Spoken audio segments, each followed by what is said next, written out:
It's a dark night. Dark night. It's a dark night.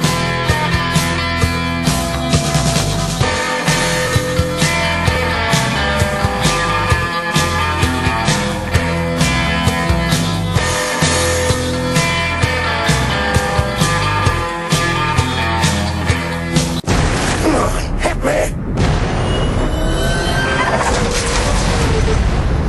Let's put a smile on that face.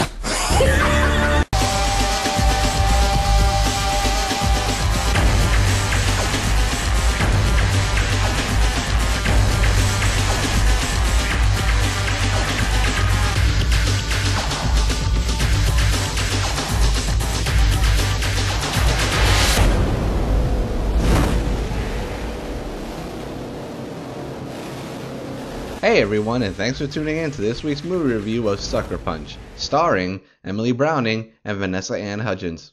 Wait, Vanessa Hudgens? Does that even count? Zack Snyder truly lives up to his reputation as a visionary director, and is one of my favorite directors out there. He directed one of my favorite horror films, being the remake of Dawn of the Dead. He did a stunning job adapting Frank Miller's 300, which is a film that can instantly turn any woman into a man.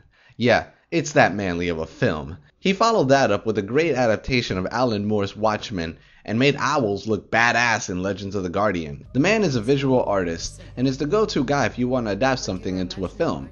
This leads me to the reason why my reality was destroyed, and my mind and heart were just broken and ass-raped after seeing this abysmal garbage that was Sucker Punch. To see a terrible movie is one thing, but to see such a terrible film coming from such a talented director is a whole different thing, and it hurts so much considering my fandom for the man's work and his talent. We've all seen the hype and the trailers for the film. Once again, Snyder put style over substance with this film, except it's hard to sit through if you have blood flowing to your head.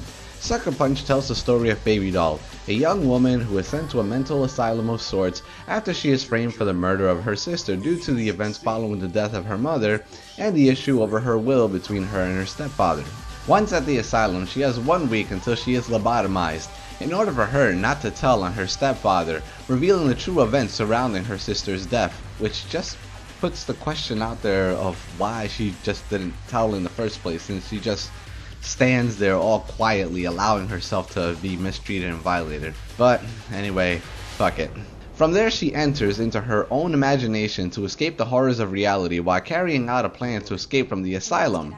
I hope you enjoyed that brief explanation of something, because that's the closest thing to a coherent story you will get from this sorry excuse of a film. Like all cinematic failures, there's always one or two good things to talk about, so we should go over the only good thing in this film, because there sure is a shit ton of bad stuff. As I mentioned before, the film's general motif is style over substance. It ignores damn near everything and puts its attention on the visual aspects of the film. The film's set design and use of CGI is impressive. It isn't anything we haven't already seen, so you won't be sitting there in amazement, but the attention to detail does make it a fine film to at least look at during certain parts of the movie. Well, with that out of the way, let's touch upon the rest of the film. Baby Doll's plan is to get a certain set of items that will lead to her escape, such as a key, a knife, a map, and a match, and other things.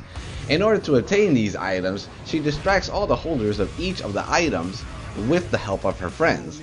She achieves this goal by dancing because she apparently is a great and seductive dancer. How do we know this? We don't, since it's not explained. Oh, and you should get used to things not being explained in this film.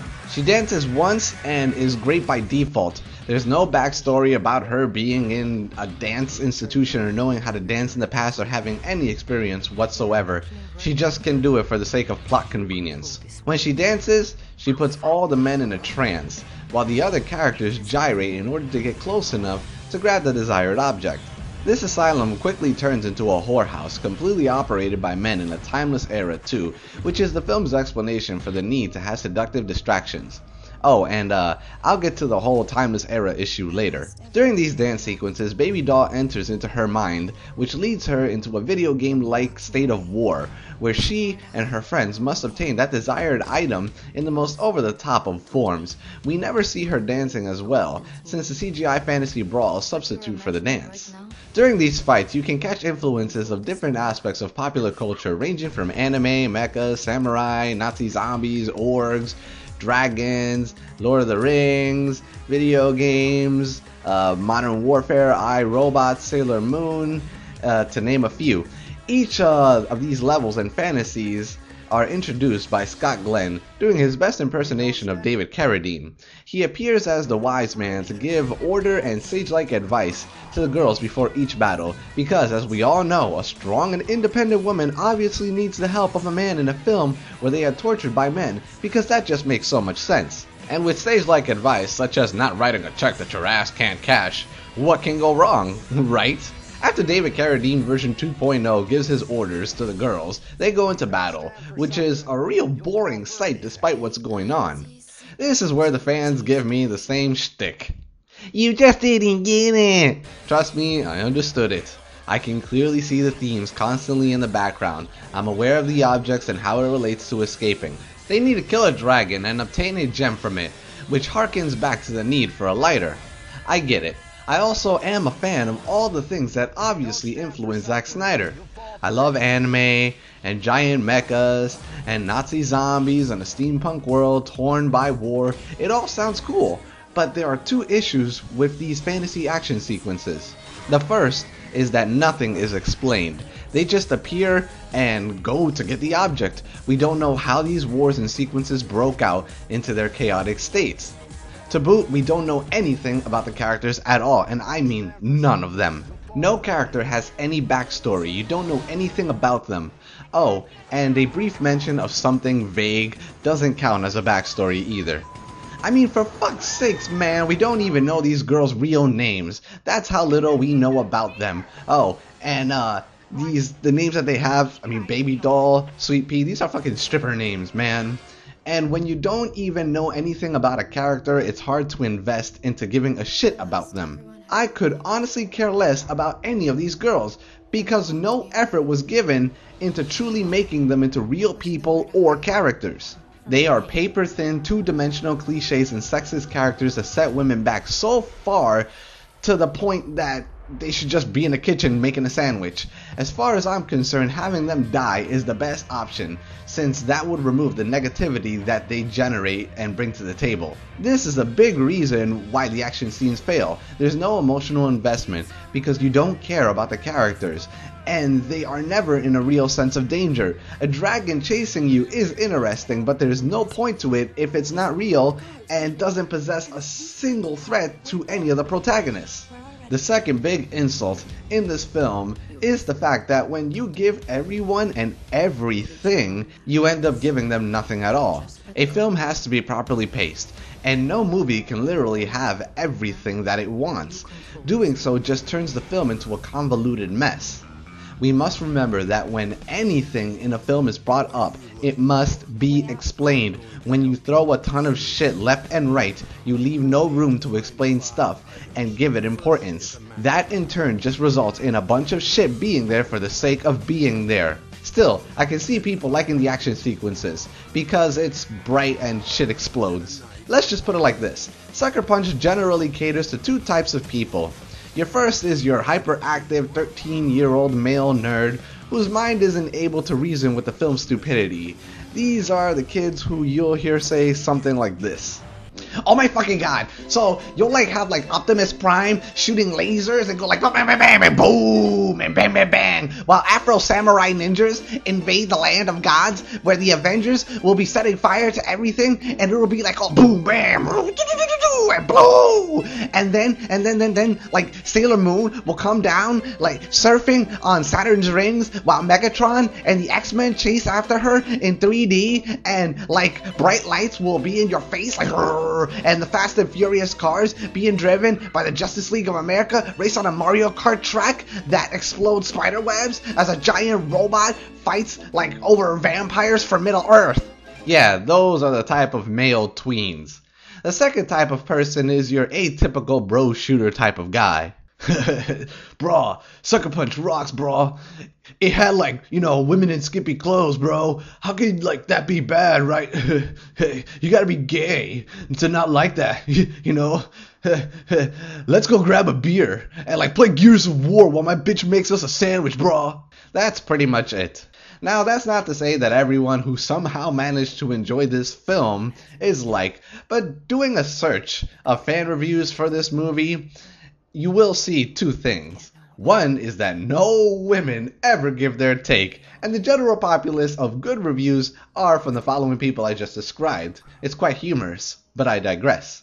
After the emotionless and lackluster fight sequences, we return back to Baby Doll as she finishes her dance. The mystified guys leave, and the girls have their stolen objects that they need. Oh, and here's another fun fact. The first item that they steal is a map. After they steal it, Blue, our slick-back Jersey douche, goes in his office, right? And the map is placed on his wall, right? They took the map, made a photocopy, and placed it back onto the board. It's held by Tax. He goes in, right? He feels that his copy machine is hot. Right, so he goes, he looks around, he looks at his map, he notices that there are 2 holes poked into the map, obviously realizing that it has been moved, right? Now, this man is in charge of a fucking giant brothel with hundreds upon hundreds of women, right? And somehow, based on the evidence that a tack was fucking moved, he somehow narrows it down to our specific protagonists, our characters, knowing that they're up to something.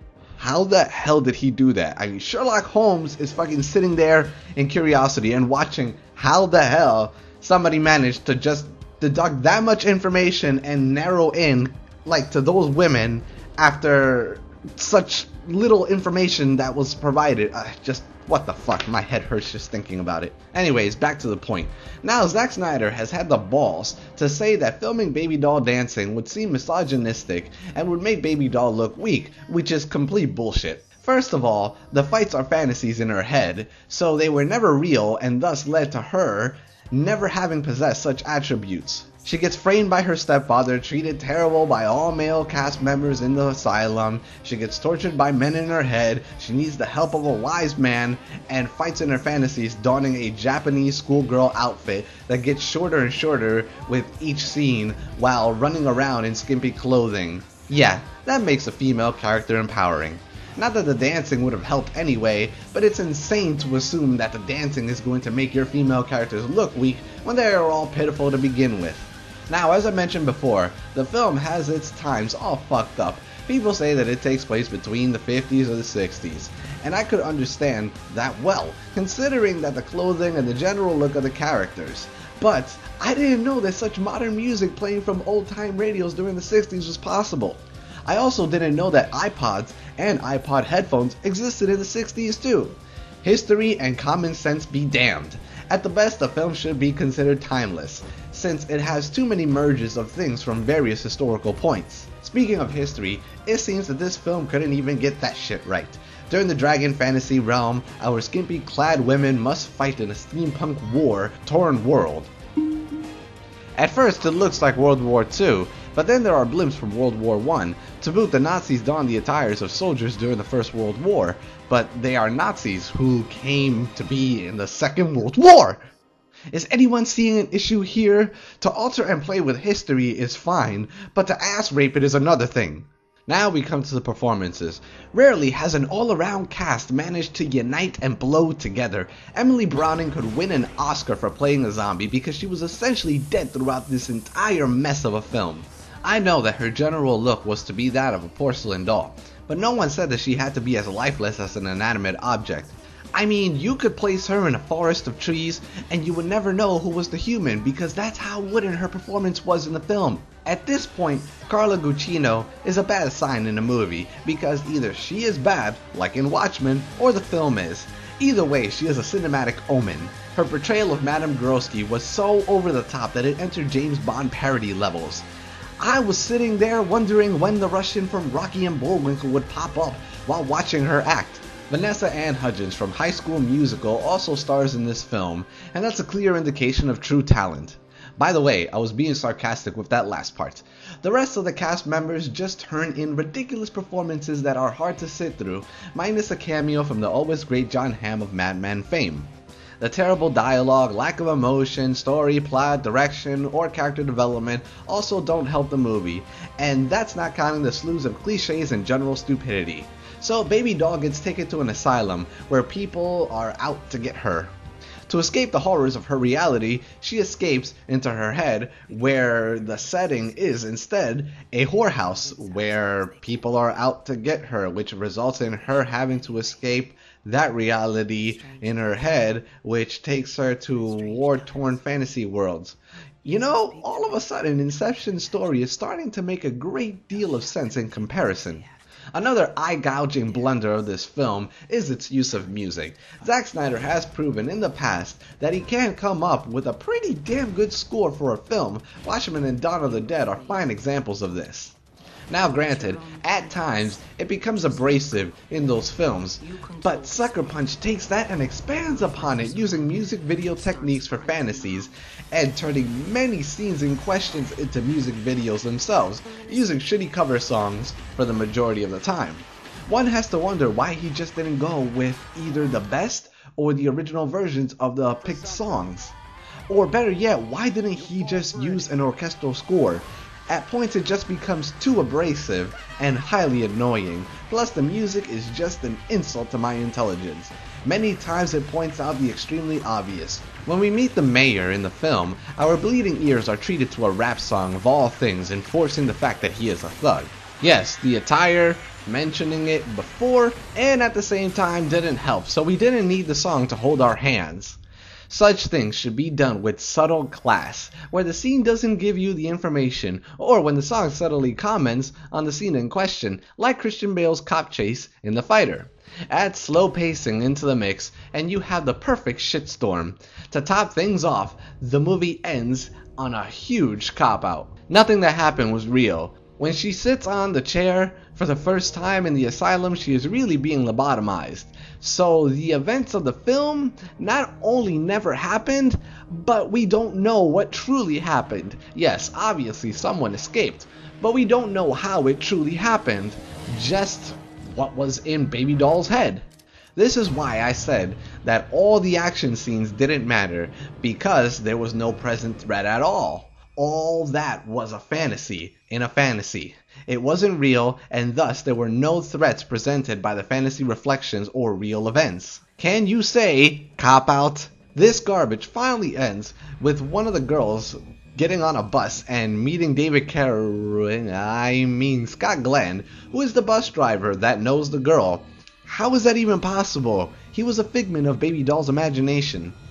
This film truly deserves this title, because if you go to see it, you'll be sucker punched.